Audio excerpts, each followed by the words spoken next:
In this video, I'm going to go over the basics of installing the Keylinker software so that you can adjust the sensitivity of your analog sticks and all your other buttons on your Abxylute.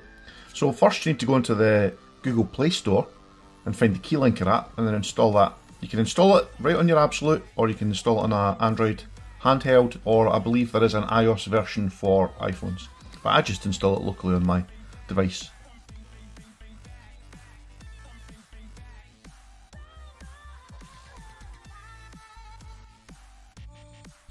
Once it's installed, you can just open up the app. Now, by default, unless you've changed your settings on your Abxylute, it will open up in portrait mode. So we're going to carry on in that mode just now, but if you want to change it to landscape mode, if you go back to the settings, there is an option in display, enforce landscape mode in all apps. Now for this specific app, it's actually probably easier, if you're setting up your sticks anyway, to do it in portrait mode, just to make the setting changes. Then you might want to exit the app and just test the results. Okay, so first thing I'll say is direct connection may not normally work on MTK platform. Just accept that, it's fine. You can agree to the tips. Suspended window permission not opened, so you have to set that so that you can display it over other apps. Just let it take the settings at once. There you go, Keylinker there. Tick the tick box. And you're now set up. Now, the first mistake that you will probably make, the mistake I made, was I tried to do a BT connect from there. Don't do that, just swipe down. It'll ask you if you allow Keylinker to make changes to your device, so you have to allow that. Swipe down again, and it'll just appear. There's your device. Now from here you can click on the gear icon. You'll get a little tutorial which you can just skip through. I'll go through these settings with you now. So here we have it. You can change any of your keys to a different output. So if you want to set up Nintendo layout, for example, with your A, B and X, Y changed round, you can do that via this. Obviously it won't change the graphic, but you can change your A and B button if that's what you're used to. You have the joystick setting. Now this is the basic settings. There's an advanced settings which I'll show you in a minute. So as you can see, if you move your stick around here, it should settle back in. That's a little bit off actually, but you can change the size of your dead zones. You can do things like set turbo buttons. What I configured was the dead zones for my triggers. So by default I think it's set to medium, and I set this all the way down to 0. So literally the second you start pulling your trigger, it will register input. So I'll show that here with the trigger set. I'm barely touching it, you can see it's moving.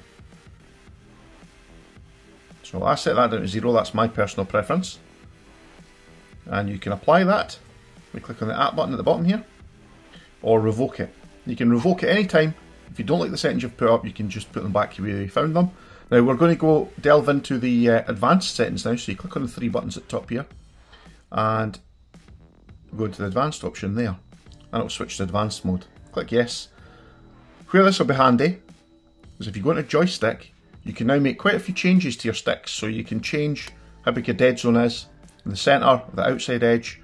You can also change the sensitivity of your stick by adjusting these settings. Now, if you're using a first-person shooter, you may want to keep your left stick, fairly sensitive, but your right stick a little bit less sensitive, just for more precise aiming. And to do that, you can adjust these little options here.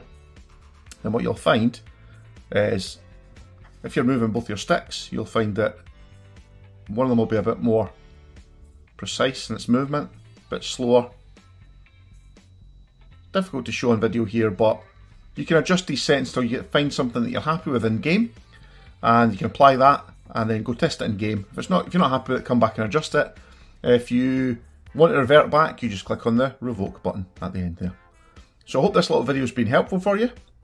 What I can show you now before I sign off is I'll show you what this would look like in landscape mode and show you why it's better to use it in portrait mode like this or from a mobile phone.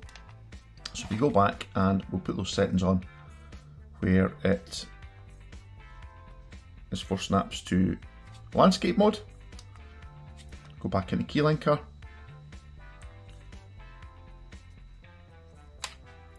You can now see that you don't see as much on screen. So we're in the complicated mode, so joystick. As you can see, it's difficult to fit everything on screen.